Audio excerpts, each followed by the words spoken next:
wait till you're in a crisis to come up with a crisis plan.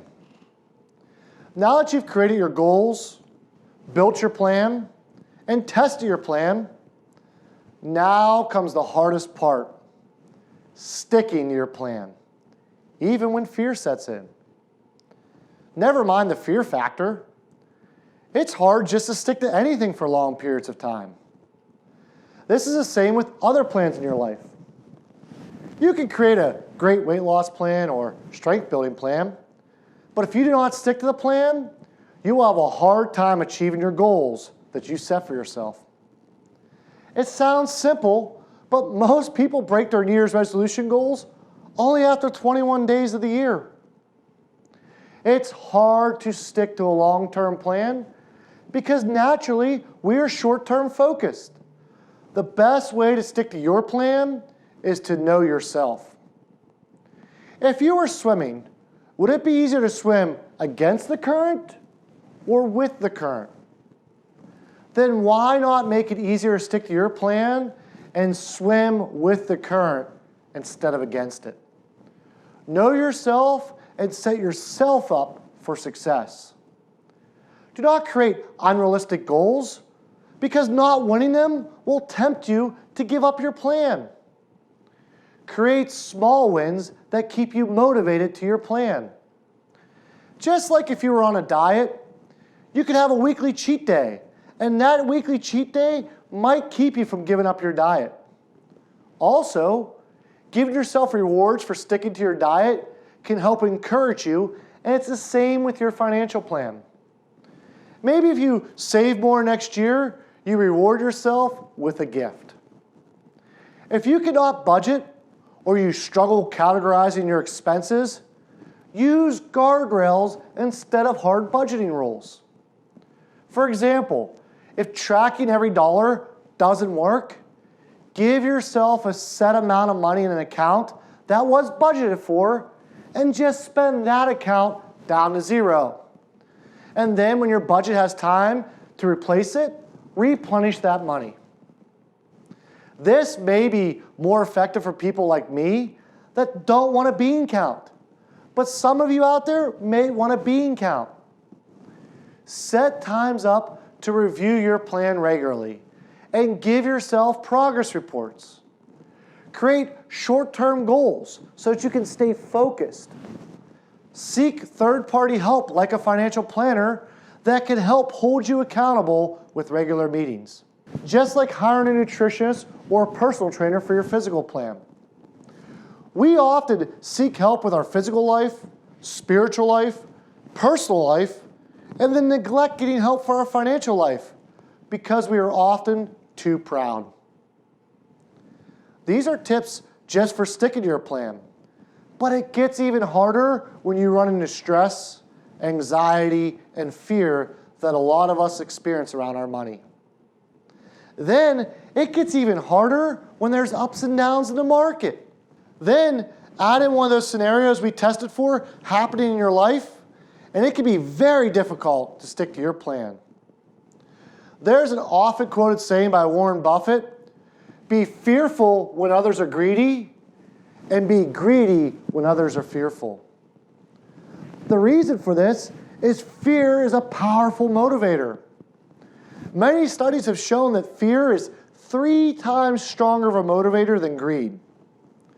Fear can cause you to abandon your plan.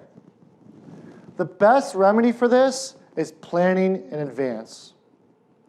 When you plan for the worst and hope for the best, it can help you to stay rational instead of being caught up in the emotions. For example, I love to run marathons. One of the things about a marathon is they have to be outside on a fixed date and at a fixed time. So you never know what weather you're going to get. I have run marathons in unseasonably hot and humid weather. And I've run marathons in unseasonably cold weather and in pouring down rain. Or my least favorite, which was during the Marine Corps Marathon 50K, when the first half of the race, it poured so bad that we were running through inches of water. And then the second half, it was really hot and humid. It was the worst of both worlds. To help me complete each race, I have a well laid out plan, but I also practice running in all kinds of weather conditions. So when race day comes and I find out the weather is not going to cooperate, I do not have to be fearful. I know I can complete the race in that conditions because I've been through them. It gives me the confidence I need to complete the race. I often see others that are training for marathons skip the tough weather days. They rearrange their schedule and they come up with excuses. Then the race day comes, and now they have to overcome these mental hurdles associated with the disappointing weather and the adverse conditions, in addition to how hard it is to just mentally complete the marathon in the first place. But if you're training for and expecting perfect weather, you will end up having emotional fears and stress on marathon day, and most likely will not finish. That is how it is with financial planning. Preparing for the worst, but testing for the worst things that could happen, like we covered in the other classes, will reduce the effect of that fear. However, here's the reality. You can never replicate the fears and emotions that come with the what-ifs in life. You can't understand where you're going to experience them until you experience them yourself. Just like I cannot replicate the true feeling of marathon day in training. But trying your best to replicate helps make it easier and increases the probability of you sticking to your plan. When you go through tough times with your financial plan, the key is to focus on what you can control, not on what you cannot. You cannot predict the terrorist attacks of 9/11. The thought of someone flying a plane into a building was inconceivable before it happened. You could not predict the global financial crisis that rocked the global markets from 2007 to 2009. And you could not predict the coronavirus and what it did to our society. You could not control that your employer laid you off even when you were doing a great job. You can't control when you will die. The list of things you can't control goes on. But what you can control is how much income you save, the decisions you make with your money, and your investment decisions. You can't control how much you spend and on what. So when a crisis does happen, you can stick to what you can control, your actions. Stick to your plan. Sticking to your plan in times of crisis, such as the coronavirus, is extremely challenging. During these crises, we have a heightened sense of emotions, including fear, anxiety, and stress that we've talked about. In addition to dealing with our fears, we are being inundated with constant news feeds of bad news, which compounds our fears. Often, when this is happening, people hear rational arguments about the markets historically recovering, but often, it's too late. The fear has set in, and you make an emotional decision instead of a rational decision. We saw this happen during the coronavirus as people hoarded toilet paper, and then hair dye, and then meat. People's emotions overcame rational decisions. It happens at every crisis. You always tell yourself emotionally, this time is different. It's human nature. We saw an extreme example of this during the recent market downturn. For example, I had a client call me on Friday, March 20th, when the S&P 500 was only one trading day from its cycle low, where it closed down over 30% from the start of the year. He told me he wanted to make a rational decision to pull his money out of the market. He had seen a pattern over the prior 4 weeks, where over the weekend, the government would deliver more bad news and increase restrictions. And then on Monday, the market would take a substantial hit, which would continue the rest of the week. At this point, this was the second fastest market decline in the history of the S&P 500, and the first pandemic that most people alive had ever lived through. I had agreed with him that the probability of the market going down more the next 2 weeks was higher than the probability of it going up. However, we both agreed that we could not predict the market, and we could not predict what would happen. I talked about what if the market went up the next week and kept going up? If he sold out like he wanted to at the beginning of our conversation and got back in several weeks later and the market was higher, how would he recover from this? After reviewing his plan we had in place, and we reviewed his asset allocation and strategy of staying in the markets, we agreed that it was still the right thing for him to stay in the market. It was in alignment with his risk tolerance, his time horizon, and achieving his goals. And it was part of the plan that we created together. The following week was not just positive, but something neither of us could have ever imagined on that Monday call.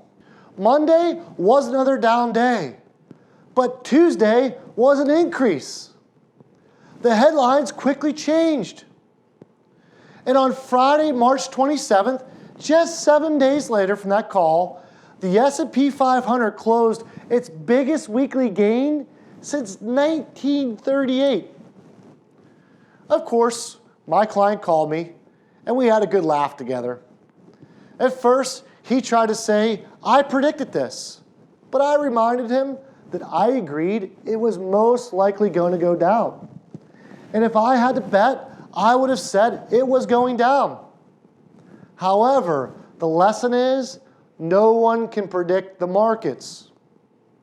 We talked about how it was great that we stuck to our plan, but we both agreed the next week it probably would go down. But either way, since we can't predict the markets, we were going to stick to the plan we had in place. The following week continued the increases.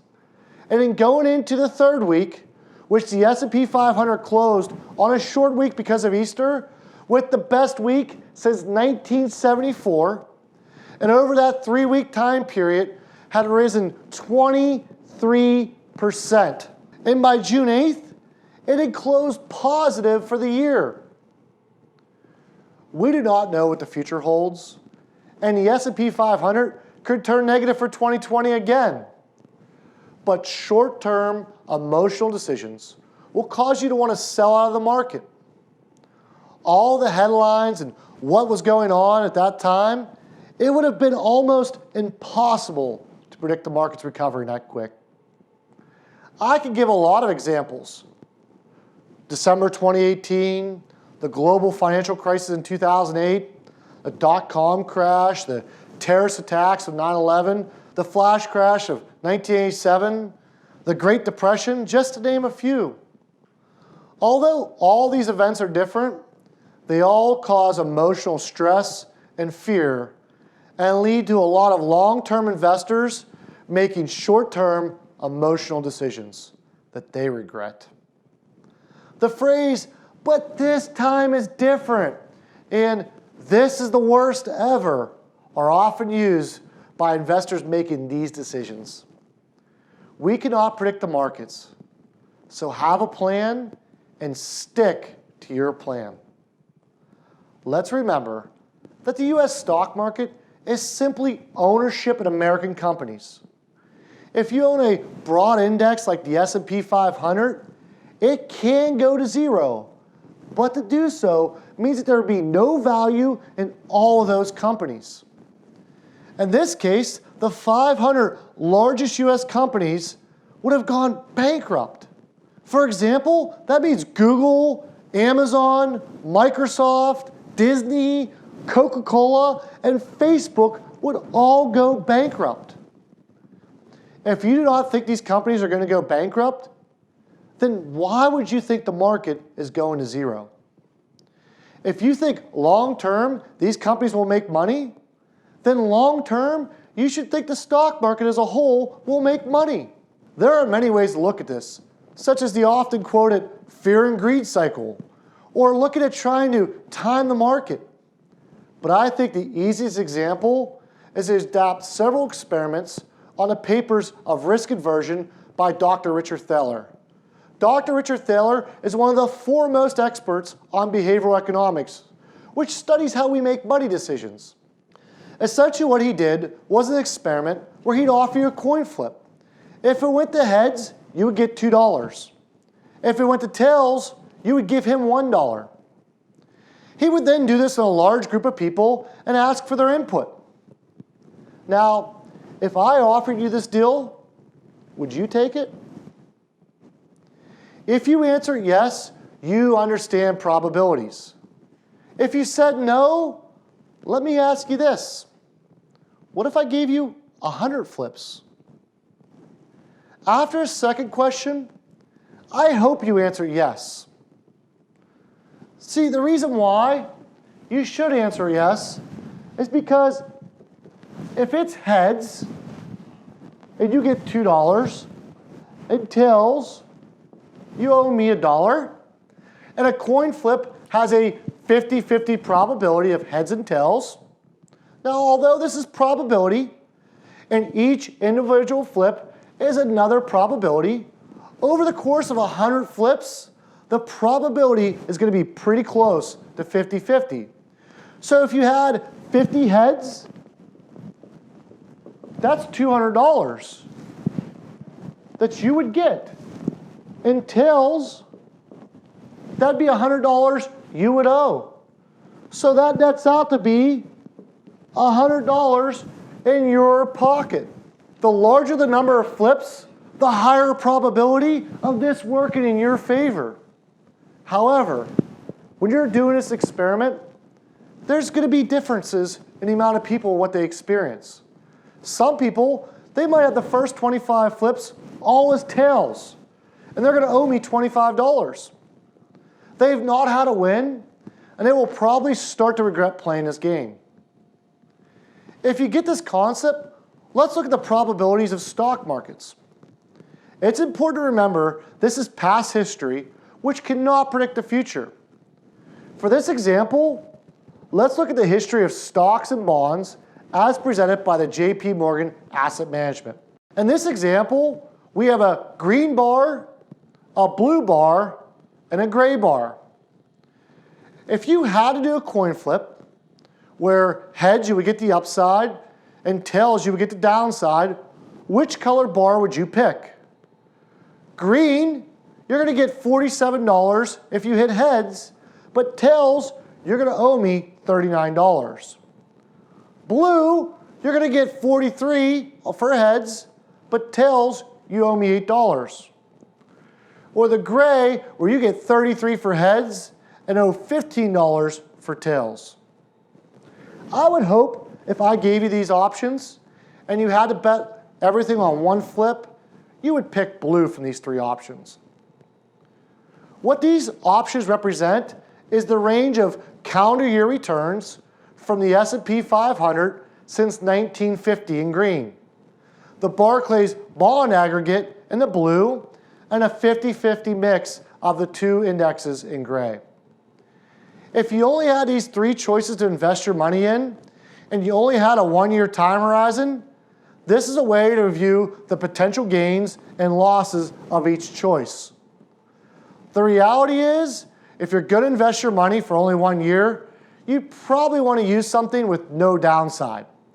But this helps us to understand the ups and downs you could potentially experience.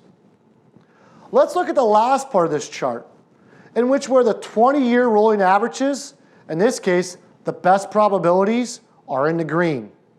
There was no negative rolling 20 years, which is why a lot of people will use stock with a long-term time horizon, but still, in the short term, there were a lot of ups and downs and crises they had to endure. The way to endure these negative years, or if you're in this experiment and have a bunch of tails, is to have a rational plan to turn to when you get emotional. But like the quote in the beginning, don't wait to build your plan when you're going through the crisis. Lastly, we believe having a plan is great, but the best way to stick to your plan is by having a third party that can help hold you accountable to your plan. and help you think rationally when you're thinking emotionally. Now that we've talked about how to stick to your plan, in our next class, we will talk about how to monitor your plan.